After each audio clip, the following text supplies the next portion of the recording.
Hello, everyone out there in YouTube land, and welcome back to Diego Knows. I, of course, am Diego, and today we're going to continue to discuss Breakfast at Tiffany's. That's right, Breakfast at Tiffany's, a wonderful movie that most of you like so much. I don't understand what the appeal is. I don't think it's a great movie, and that's why I'm doing this series here, Chick-Flick Destruction, is so I can give you a straight man point of view of Breakfast at Tiffany's. That's the point of view you never got. Because let's face it, you really think your boyfriend or your husband, okay, or your brother or your dad is going to talk to you about this movie and tell you what they really think about it? Of course they're not. Of course they're not. Same reason you're not going to go to a football game. Watch a football game with the guys and tell them how the plays could be built. Yeah, some of you could, but most of you won't. Okay, most of you don't even know what the fucking rules are in football. Okay, let's face it. Come on. Hey, to each his own. All right. So I decided I was going to jump into the rom-com genre here, the chick flick genre, and give you an honest, straight man's point of view, because no one does that. No one ever does it. If you look at the professional movie critics and stuff, they grade the movie on its juxtaposition, on its style of framing, on its aspect ratio, on what the overall message is, things like that. Okay, they don't talk about whether or not it's fucking good. Okay, you're gonna notice that especially today, a lot of the movies that win all the awards, nobody goes to fucking see them. They don't make any money. Okay, they just, they get the award so they can put it on the fucking DVD box, okay, and promote it that way and sell it that way, and then the actors can be, oh, look, you gotta pay me more because I won an Academy Award. You won an Academy Award for a fucking movie that nobody went to go fucking see. Okay, that's what you want an Academy Award for. Okay, and lately, let's be honest here. Okay, these movies that are winning the awards, they're not really winning the awards. Okay, they're giving them away. They're giving these awards away if you're the right politics, your right color, right. Who you have sex with, what color your skin is. That's really who they're giving the awards. They're not giving it to the best candidates. Okay, they're not giving it to the best movies. Okay, they're giving it to the ones that check off the most boxes. All right, that's the honest to God truth of what's going on today. So the quality went down. The quality went down. Now this movie did not take place back then. This movie takes place in 1961. Right, where you were actually judged on the skill of your movie. All right, how good was the movie? Okay, now this movie, I mean, if you check your brain at the door, it's a pretty fun romp. Okay, it's fun. It's got a plot. It's got all these plot switches there. All these the developmental characters. You got these crazy characters who live a crazy lifestyle in Fantasyland. You got absurd characters in there that do absurd things. Basically, this movie was pushing the boundaries of what you could get away with in 1961. This movie did it. I mean, this movie talked about sex without talking about it, but they talked about sex, about smoking, about drinking, about having parties, about selling your fucking cock for money, okay, and about the women who love it, in 1961, yeah, and using men for their money. That's what this movie's about. Okay, it's about all the superficialities of living in the Upper East Side of New York.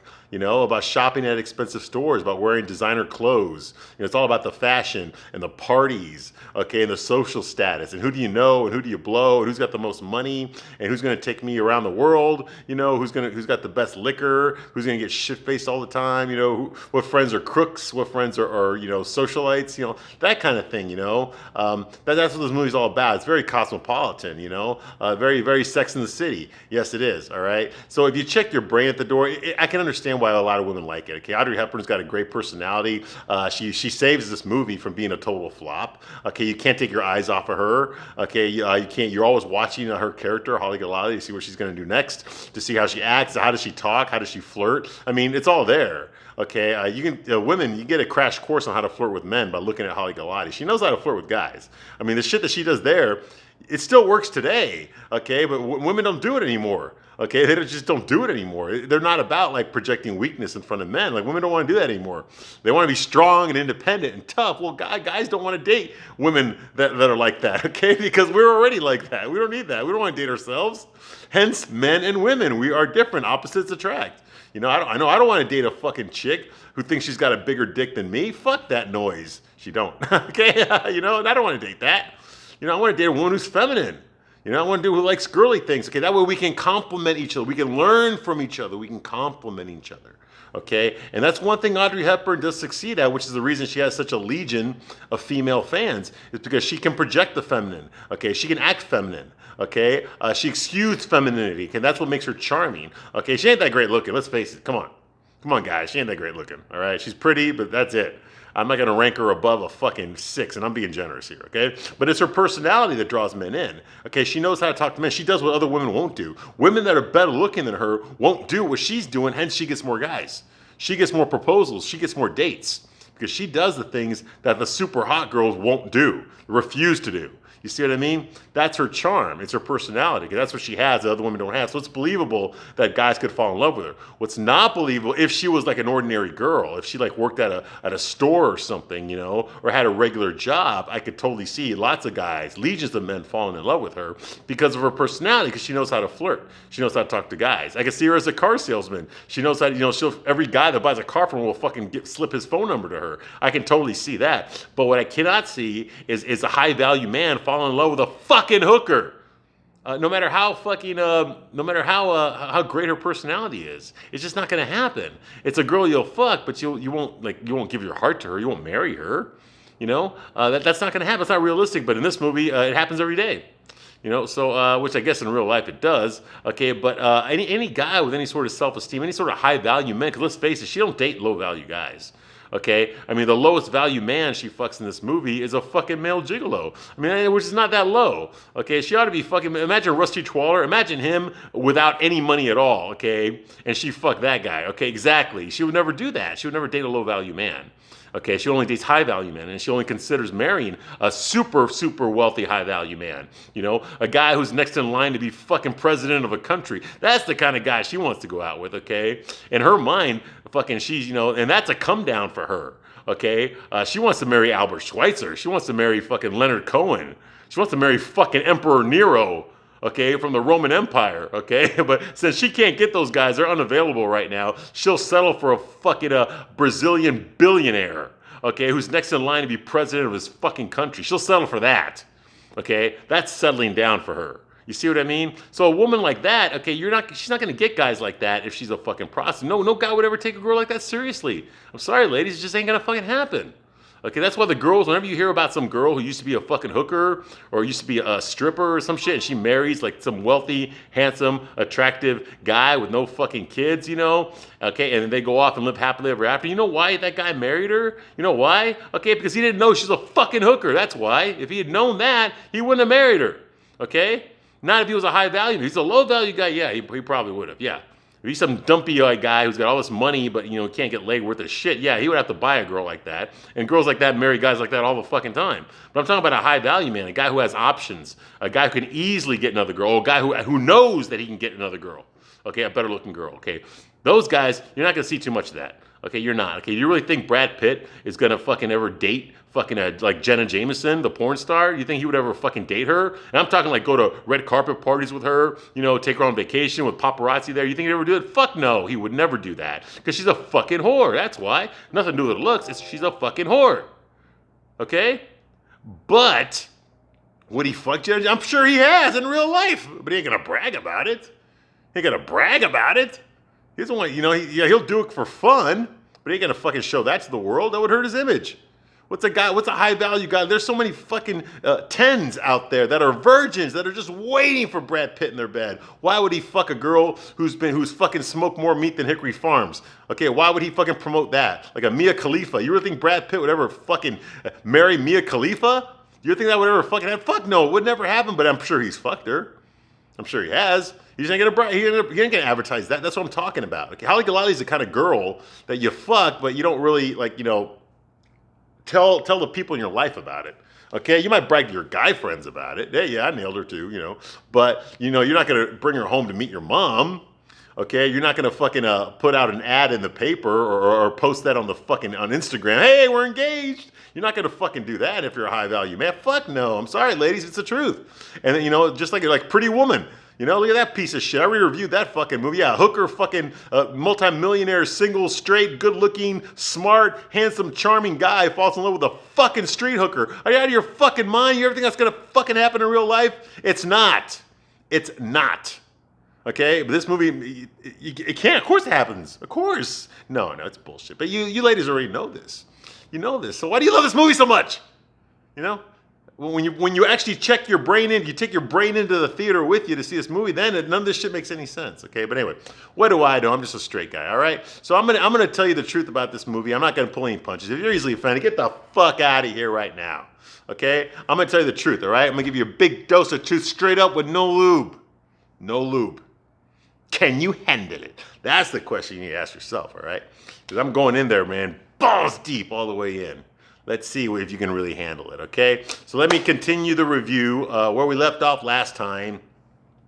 Let's see here. Okay, yeah, Holly had her fucking meltdown. She fucking trashed the room. I'm talking fucking Donnie Wahlberg style. Okay, she trashed the fuck out of that room. Fucking Citizen Kane, Orson Welles and Citizen Kane would have been fucking jealous, okay? Jimmy Stewart in It's a Wonderful Life would have been fucking jealous, all right? I'm talking, she trashed her own fucking room, dude. She just went at it, okay? And the worst thing about it was that her boyfriend, not Paul, no, Jose Pereira, the rich Brazilianaire guy with the dark skin and the tuxedo, he actually let her do it. He fucking flipped out when she started going crazy. He actually asked for help. He asked Paul for help. Hey, you need to do something. I don't know what to do. She loves to, he's such a fucking pussy. And Paul, of course, restrained her and got her on the bed. And she started crying. And she found out in a telegram that she got right when they got there that night that her brother died. Her brother Fred. Now Fred was her sole reason, or so she says. That's what she told Paul. That's the sole reason that she came to New York and became a fucking a woman of the evening, a fucking prostitute. That's the reason she did it. Okay, she did it because she was trying to save enough money by dating all these wealthy guys so she could provide for her fucking brother who's stuck in the army, because basically he's got no place to live. He's stuck in the army, but he's getting out of the army now. And she's trying to fucking get some money together so she can provide for her brother, which is what she did when they were kids after their parents died, okay? Horrible childhood in Tulip, Texas. She had to marry fucking Jeb Clampett from the Beverly Hillbillies. She had to marry him when she was 12. Okay, that's how bad it was. They were stealing chickens. They were stealing chicken eggs, okay, and shit to eat. That's how bad it was. Well, she decided that fucking, that kind of lifestyle was not for her. So she ran away, abandoned her little brother, and ran away, okay, to LA first, where she met O.J. Berman, this fucking movie producer slash agent, this millionaire guy. And he, of course, after he was done fucking the shit out of her, he changed her name. He fucking got her acting. He got her auditions. Got rid of her southern accent that she had. Bullshit. I don't think she ever had it. Okay, you're not convinced me that Audrey Hepburn fucking ever had a southern accent. Okay, got rid of it by giving her French lessons, whatever. He actually hooked up an audition for her for a major motion picture, but she jumped. She skipped and went to New York instead, so she missed the audition. And she told her fucking agent to fuck off. And yet somehow they're still friends. And she decided just to hang out in New York and wear expensive clothes and date rich men. She started rooming with Mags Wildwood, another fucking model slash prostitute who was also dating rich men and using them for money. But she was more redneck than Holly. Holly was trying to get away from that. So they were roommates for a while. In the book, they were actually lovers as well. But they got sick of each other because they're both competing for the same men. Okay, so Holly Golightly fucking finally, that's what she does. She dates a bunch of rich guys and she tries to save up enough money. Okay, eventually she'll have enough money where she can fucking set up a life for her brother and herself, okay? Because he's getting out of the army, and Doc Golightly told her, she said, hey, listen, if you don't come back to me and your children, well, I mean his children, okay? She was their stepmom. Okay, you come back to me, then you have to tell him he's gonna have to fend for himself when he gets out, or he's gonna have to re-enlist. She's like, no, I'll take care of Fred. I always have. Bring him here. Tell him to come to New York. Don't you dare write him that letter. That kind of shit, okay? Well, now she got the telegram that he died, okay? Now in the book, this scene takes place in 1943. He died in World War II. Okay, but in the movie, this takes place in 1961, so he died in a cheap accident, okay? Well, she loses her shit, and I don't think it's so much that she loved her brother. I mean, she did. She did love her brother. I'm pretty sure she did love her brother, okay? But I think that it's kind of a wake-up call for her as far as her illusions of why she's in New York and why she's living the lifestyle that she lives. Why does she date these rich men? Is it to take care of her brother, or is it because she fucking gets off on it? Okay, the answer is it's because she gets off, and I think that makes her feel guilty. Okay, because this whole time that she's been partying, let's face it, she's been partying, in fucking New York, having other people pay all her bills. Okay, having other Johns fucking buy her things, give her $50 every time she goes to the bathroom, pay for her dinners, pay for her clothes, pay for her vacations. Okay, all these men that she fucking that she seduces to do all this shit. Okay, while she's been doing all that, she's been enjoying it. She's been enjoying it. Okay. And the idea of Fred being the reason she's doing all that is somewhere in the back of her mind that she doesn't even give a shit anymore. She has to keep reminding herself. I think honestly, she has to keep reminding herself that she even has a brother named Fred, because she says in the movie she hadn't seen him like in 6 years. Okay, she has to remind herself that she has a brother named Fred to stop herself from fucking committing suicide. Okay, because let's face it, she's not thinking about Fred. She don't think about Fred. Okay, maybe that's one of the reasons that she named Paul Fred. Okay, she said, "You remind me of my brother Fred." Okay, well, that's not the kind of thing you want to say to a guy who fucking, who wants to fuck you. Hey, you remind me of my brother. Okay, like I said, Paul Varjak, the love interest, Hannibal from the A-Team, he's in the friend zone. Been in the friend zone this whole movie. Okay, even after he fucked Holly Golightly, he's still in the fucking friend zone. That pisses him off. That's why he's upset, because no matter how much he's in love with her, no matter how he simps for her, he even gave up his fucking sugar mama that he was fucking laying the pipe to for $300 a pop. He got rid of her, got rid of his apartment, got rid of everything because he's in love with Holly Golightly. Okay, and what does she want to do? She wants to marry a fucking Brazilianaire. Okay, and move to Brazil. That's what she wants to do. Okay, so he's totally upset. He's brokenhearted. He's pissed off about it. That's what she wants. So he gave her space. He's moving out of the apartment, and then this shit happens. She has a fucking meltdown and trashes her room. Okay, so she leaves Jose to pick up the pieces for her. He just laid her on the bed in front of all the fucking pillow feathers, and he left. Now the next scene that we see here takes place several months later. Paul no longer lives. He no longer lives in that apartment anymore. We can't afford it. Okay, he fired his sugar mama, which you don't do. You actually get hooked up somewhere else, and then you get rid of the sugar mama. That's how you're supposed to do it. But Paul's a fucking idiot. That's why not only did he give up his fucking his lavish lifestyle of being a male gigolo / writer, he fucking got rid of he fucking fell in love with a fucking prostitute and got butthurt that she don't love him back. Anyway, so sometimes later, he's already moved, okay? Paul comes by to visit Holly again at the apartment. Okay, she has all this Brazilian stuff in her apartment now. She's got posters of Brazil. She's got a giant fucking bison head on her wall, like all sorts of shit, which the cat is laying on. Okay, she's listening to a Portuguese on the record player. Yeah, she's knitting. She's knitting a pink something. I think it's a sweater. I don't know what the fuck it is. All right, she's there. And apparently, she's cooking food in the kitchen too. This is all shit that she never does. Okay, she never does this shit. Okay, but anyway, he shows up to see her. Okay, because she called him actually. Okay. And she said she had to use the phone book to find out where he lives. Now, he's excited to see her. Like I said, he doesn't live there anymore. He hasn't seen her in months. He hasn't seen her since he fucking left her there on the bed, crying about her dead brother. Okay, to find him. And he says he's got a real job now. We don't know what it is, but he also does some writing. Well, I'm pretty sure his real job is fucking women. Okay, I mean, that's the only thing he's really good at. Okay, but apparently he has sold a few stories to some magazines. Okay, so apparently he's doing writing on the side, but we don't know what his real job is. Okay, same thing in the book. In the book, we don't know what he didn't have a name in the book. The narrator was nameless in the book. He was a gay guy that was a writer. He never fell in love with Holly Golightly, not that way. He loved Holly Golightly in the book, but he never fell in love with her, and his name was never revealed to be Paul Varjak or anything. Okay, basically Truman Capote, when he wrote this book, okay, he put himself in the story. Okay, we don't find out the main character's name. Okay, but he does have the same birthday as Truman Capote. Go fucking figure, right? Anyway, so that's going on. They're talking. He's excited to see her. Okay, she's all happy, and she reminds him like 16 times throughout this entire scene how happy she is. Look at me, I'm so happy, and that she's gonna marry fucking Jose Pereira, even though he did not propose to her. She's sure it's gonna be any day now. He's gonna propose to her. That's what she thinks. That's what she says. Okay. But anyway, so he's doing all right. Paul's doing okay. He's got a job now, and he's writing on the side, and he's sold a few stories. And actually, Holly's actually read some of the stories in the magazines that he sold. Okay. So I guess things are starting to look up for him. He doesn't have to fuck middle-aged women anymore in order to get paid. Okay, she's happy that she tells him all the time that she's happy. Okay, you can tell looking at Paul's face because the fucker can't act worth a shit. So what you see on his face is what he is. He's just like that. So obviously he's not happy that Holly is happy because he's still in love with her, because in 3 months, a good looking guy like him who fucks rich women for a living, okay, let's face it, that's what he really did, can't get a fucking girlfriend. That he needs Holly or else he's not going to get laid. Are you out of your fucking mind? You really expect me to swallow this bullshit? Okay, Blake Edwards, what the fuck were you thinking? Okay, that's what happens when gay guys write this shit. Okay, who ends up being the butt? Who ends up being the pathetic one? The straight guy. That's the one. Okay, he's like Sex and the City all over again. What the fuck kind of guy? This is not a fucking man. This is a fucking cardboard ambiguation of a man. I don't know the fuck, dude. You're gonna tell me 3 months? I'm assuming it's 3 months. It might be 4 or 5 or 6 months. Okay. During that time, he hasn't met another girl. He's not crazy about another girl. A girl that's better looking than Holly. No, really, that can't happen for him. He's been fucking sitting around with his thumb up his ass and his dick in his hand for 6 months, waiting for her to maybe call him back and invite him to her apartment again. Are you out of your fucking mind? Apparently, like I said, this movie's in lollipop land. That's what happens. It's written by gay guys.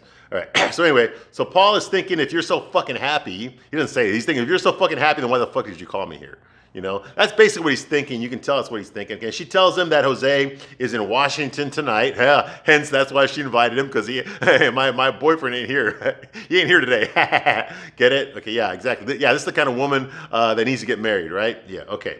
So yeah, so she's already said goodbye to everyone that she knows except for Paul. Okay. You know, except for him, and that she's flying to Brazil tomorrow. She already got the plane ticket. So she's flying to Brazil tomorrow. Okay, her and Jose are flying in separate planes. Okay, so as not to embarrass his family. I guess his family is very prominent in Brazil. They're a very prominent, distinguished family in Brazil, and he can't have the embarrassment of, you know, some girl, I guess, whatever, that they don't know about, flying with him on the same plane. Like, that looks bad. Well, that's what she says anyway. So that's why they're flying to Brazil on separate planes. Okay, so far Jose has not asked Holly to marry him. Okay, but she's expecting him to do it any day now. Okay, she thinks that's gonna fucking happen, because she did decide earlier in the movie, before she knew that her brother died, that she was gonna marry a wealthy man, and that was it. She was gonna stop fucking all these different random guys for money and just find one guy who's super loaded that's gonna fucking support her for the rest of her life, and she's gonna marry that guy. Okay, and she already decided that it was gonna be fucking Jose. Okay, which is what pissed off Paul in the first place. Okay, so she's there cooking chicken and saffron rice, and she doesn't know how to fucking cook. But yeah, she's gonna try to do that for Paul, cook him a home cooked meal. Okay, well, what the fuck? Well, I guess she didn't cook when she was married at 12 years old either, to Jeb Clampett. Her stepdaughters did all the cooking and the cleaning in that house before she ran away to fucking LA. Okay, he thinks it's funny. He thinks it's funny when the fucking crock pot blows up, because like I said, Holly doesn't know how to fucking cook. It shocks her into his arms. Okay, so of course, boom, you know, the sexual tension is there again. And so so Paul tells her, hey, you know what? Come on. Forget about you cooking me food. So let's just go out to eat. I'll pay for it. Okay, of course he will. Okay, you've been paying for it the whole fucking movie, you dumbass. Anyway, so they're walking around New York, all right? And you see all the skyscrapers there. And she tells Paul that someday she will come back to New York, okay, to visit with her 9 fucking Brazilian brats, okay? Because she's expecting to have a lot of kids with this Brazilianaire, okay? She says, I will come back to visit here because I love New York, you know? She loves it so much. You know, like I said, this is Sex and the City all over again, all right? And Paul says, like, well, then why are you leaving if you love it so much? Why are you leaving? You know, what's in it for you anyway? You know? And Holly says, you know, well, Paul, you know, with the exception of Doc Golightly, okay, and you, Jose is my first non-rat romance. My first non-rat romance, okay? That's because you can't fuck over guys who don't give a shit about you, Holly. That's why he's not a fucking rat. Okay? Because you can't fuck over the guys that don't give 2 fucking shits about you. You can only fuck over the guys that actually legitimately love you. You see? That's why Doc Golightly, who fucking, I love you, little May, and fucking Paul, because I love you.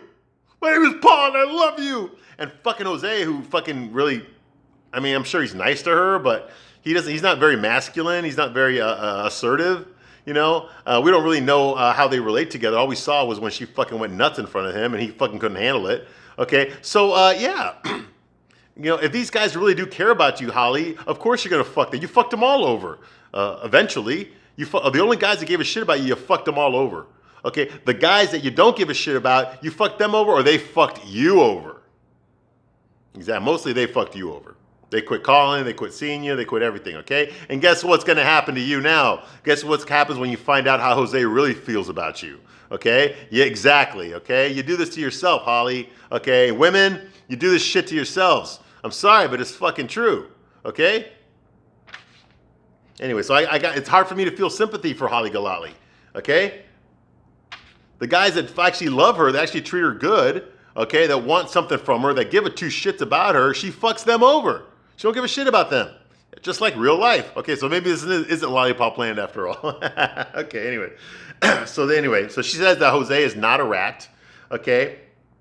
And she also mentioned that he's not her absolute finito.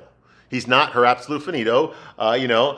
He's too prim and proper for that. Okay, if she says that if she could pick anyone, she would have picked, like I said before, Albert Schweitzer, okay, who was this German theologian, okay, or Leonard Bernstein, who was this very famous orchestra conductor in New York, or Emperor Nero, or the fucking Roman Empire who fucked his own mom. Yes, look it up. She said those are her first choices, but since she can't have those men, they're already spoken for. Okay, she'll settle for fucking Jose Pereira. Okay, the fucking Brazilianaire from Brazil whose parents are in the political system in Brazil. Okay, yeah, she'll settle for him. Okay, that's a come down for her. Okay, so of course Paul is taking this like you think he would. Why am I not good enough for you? Why am I not good enough for you? Holly. You see what I mean? Yeah, he's basically doing that. All right. Yeah, like he has the whole fucking movie. Okay. But she is mad about Jose. She says she's mad about him. She's crazy about him. That's what she says. Okay. And says she'd actually quit smoking cigarettes for him. Holy fucking shit. She would quit smoking cigarettes for Jose. God damn, that's quite a fucking sacrifice. Anyway, yeah, and of course Paul is pissed about this because they're both fucking smoking cigarettes. They smoke throughout this entire fucking movie. I used to smoke, so I can relate to that. Okay, I can empathize because I used to smoke too. Okay, but yeah, my God, dude, on all the fucking cigarettes, they smoke everywhere in this fucking movie. In the library, in bed. They smoke in fucking bed, in the bathroom, when they're walking down the street, when they're fucking sitting down, when they're just talking to each other, when they're at parties. You know, they're always fucking smoking cigarettes, no matter what they fucking do. Even at the fucking bus station, they're smoking. So it's like this whole movie is like a big fucking cigarette commercial. Anyway, so they get back to her place, okay, after they had dinner, okay, and the cops are there. You know, they walk right in, like the door's left unlocked, so they don't, you know, and of course, Holly's a little bit drunk, so she's jangling her keys, trying to wake up Mr. Yonishi, who she usually has to buzz in order to get him to open the door for her from his upstairs apartment, but he ain't there, and she jangles her keys, tempting him. They go inside, they both go inside her apartment, and the cops are there waiting for them, and Mr. Yonishi's there, he's the one that let them in. Okay, and he's over there screaming, like, yes, you get them. They bought me, she bought them, and blah, blah. Okay, so a female cop, an ugly female cop, handcuffs Holly, and a male detective handcuffs Paul, and take them down to the station. Okay, well. That's the last time we see Mickey Rooney and Mr. Yonishi. Thank God. The racist fucking depiction of Asians in this movie is fucking unforgivable. Okay, and they knew better back in 1961, but nobody gave a shit. All right, so they get taken to the 19th Precinct Police Station there, okay, where Holly decides that even though she's in cuffs, they do let her smoke a cigarette while she's in cuffs, and she decides she's going to pose for the photographers and actually talk to the press. Yeah, she decides to fucking do that. You know why? Because she's a fucking idiot, that's why. All right, that whole thing about, like, you know, you have the right to remain silent. Yeah, I guess she didn't fucking read any of that stuff. Okay, she didn't pay attention to that part. Okay, now in the book, she was actually pregnant. She was pregnant with Jose's kid in the book. Okay, and she actually resisted arrest when she was arrested at her apartment in the book, and that ugly cop beat the shit out of her in the book, hence causing her a miscarriage. So she lost the baby. Okay, she lost Jose's baby during her arrest in the book, and then because of that, she decided she was going to sue, with the help of O.J. Berman, she decided she was going to sue the New York City Police Department. Okay, and so they had to come up with a settlement. So she got some money coming in the book for that. She blamed the cop beating the shit out of her for her miscarriage. All right, but they can't do that in the movie, okay? And also in the book, when this scene happens, Holly was 20 years old, okay? She wasn't 31 like she is in the movie, okay? Well, anyway. Yeah, so that's going on here. Okay, Holly, she decides to speak to the reporters and answer questions. She even smokes while the cops are interviewing, while they're waiting. See, they're booking Paul first, okay, and Holly's waiting in line to get booked. So while she's standing there in handcuffed to the female cop, okay, she's smoking a cigarette, she's posing for pictures, and she's doing an interview with the fucking reporters that are there. Okay, and she admits to giving the weather report to. She admits to giving the weather report to a Mr. O'Shaughnessy, who she thought this whole time, she never checked, but she thought this whole time that Mr. O'Shaughnessy was Sally Tomato's lawyer. Because Mr. O'Shaughnessy was the one that was paying her $100 a week to go visit Sally Tomato, the mob boss, in prison, in Sing Sing prison, to get the weather report, and then she would go and give Mr. O'Shaughnessy the weather report from Sally Tomato. Okay, so she had no idea there was anything nefarious about this. And of course, she had no idea that Sally Tomato was involved in illegal narcotics or anything like that. Because she's just so fucking stupid to know that when you go visit someone in prison, it's probably because they got convicted for something. All right, yeah. So, and she tells the press this. That yeah, I go there. I give them the weather report. You know, so every week from Sally Tomato, okay?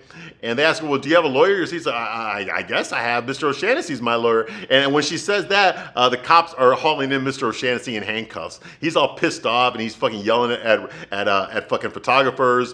And he tells when Holly says, hi, Mr. O'Shaughnessy, he basically tells her to fuck you. And I'm guessing he wasn't a lawyer. Okay, I'm pretty sure he wasn't a lawyer. All right, so that's going on here. And of course, the press keeps asking her questions, you know, and she says, simply do not ask me what this is all about. Parce que je ne sais pas, mes chers. That's what she says in French. She says that, okay, which in English means because I don't know, my dear. Because I don't know, my dear. So that's what she says in French, okay? And she says, I saw Sally every week. He never mentioned narcotics. You know, and the whole time she's doing it, remember, she's posing, she's smoking her cigarette and posing, you know, the whole time she's saying this, okay? These wretched people keep persecuting him. He's a deeply sensitive, darling old man, okay? She claims Mr. O'Shaughnessy's lawyer. He gets arrested, tells her to shut up, okay? Paul, the next scene that we see here is Paul in a bar. Now, in the book, the narrator, who's a writer, the narrator begins the story of Breakfast at Tiffany's in a bar, probably a gay bar, and he's talking to a bartender named Joe Bell. So I'm pretty sure this is the bartender we see there is Joe Bell, although he says nothing in this movie, he has no character dialogue at all. Unlike the book, where it was basically in the book, the story takes place in 1958. And the writer is talking to Joe Bell, the bartender, okay, about a girl he knew back in 1943 named Holly Golightly, that he met her when she was 18 years old when he moved into her building, okay, and all those adventures that they had, okay. That's what happens in the book, okay, but not in this movie. So we see Paul there he's sitting there looking at the newspapers, okay, reading the headlines of the newspapers, the New York Times, you know, tomatoes pinched by cops. Okay, that's the cover story on there. Big picture of Holly arrested. Okay. And he's waiting for the phone to ring, so the phone booth rings, and he runs over there to answer it, okay? And it's the operator. He was trying to do a collect call to O.J. Berman, who lives in L.A., in Hollywood. Okay, that is played by Martin Balsam. You remember him? He was the guy that got sliced in fucking Psycho. That was the private detective, Arbogast, that walked up the stairs when fucking Norma Bates, in his mom's drag uniform, fucking cut his face open, and then he fell down the stairs. Remember, it took like 10 minutes for him to fall down the stairs, like... Okay, that's him. That's Martin Balsam, okay? He's done a lot of shit.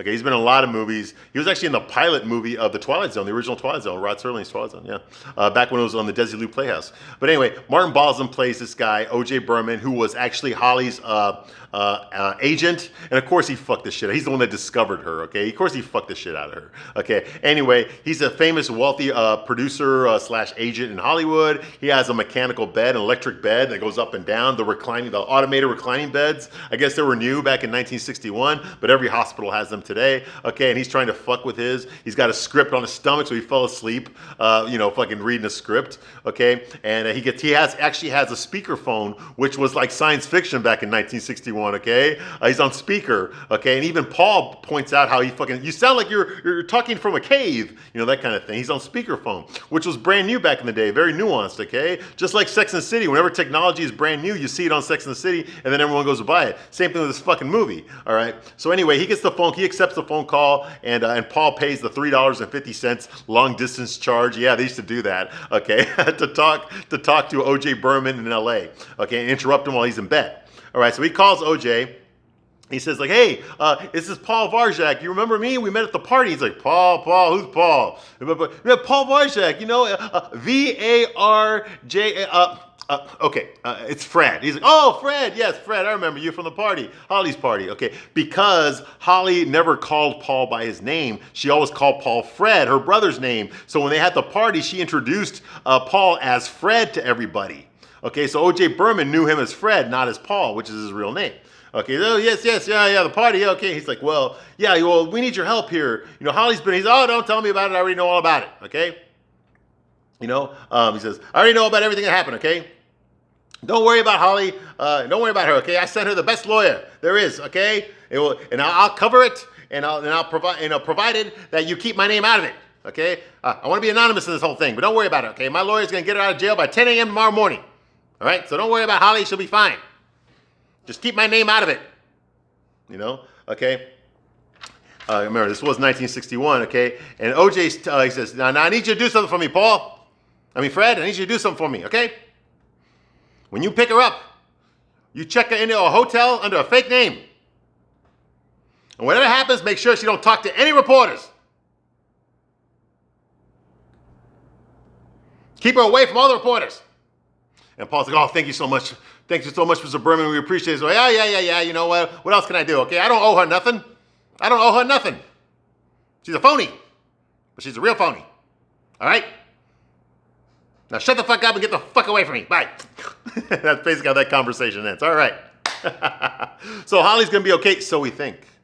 We'll find out in the next review when we go over the ending of the movie, okay? That'll be the next video, okay? So I thank you very much for watching this long, and I will see you soon on the next one. Bye.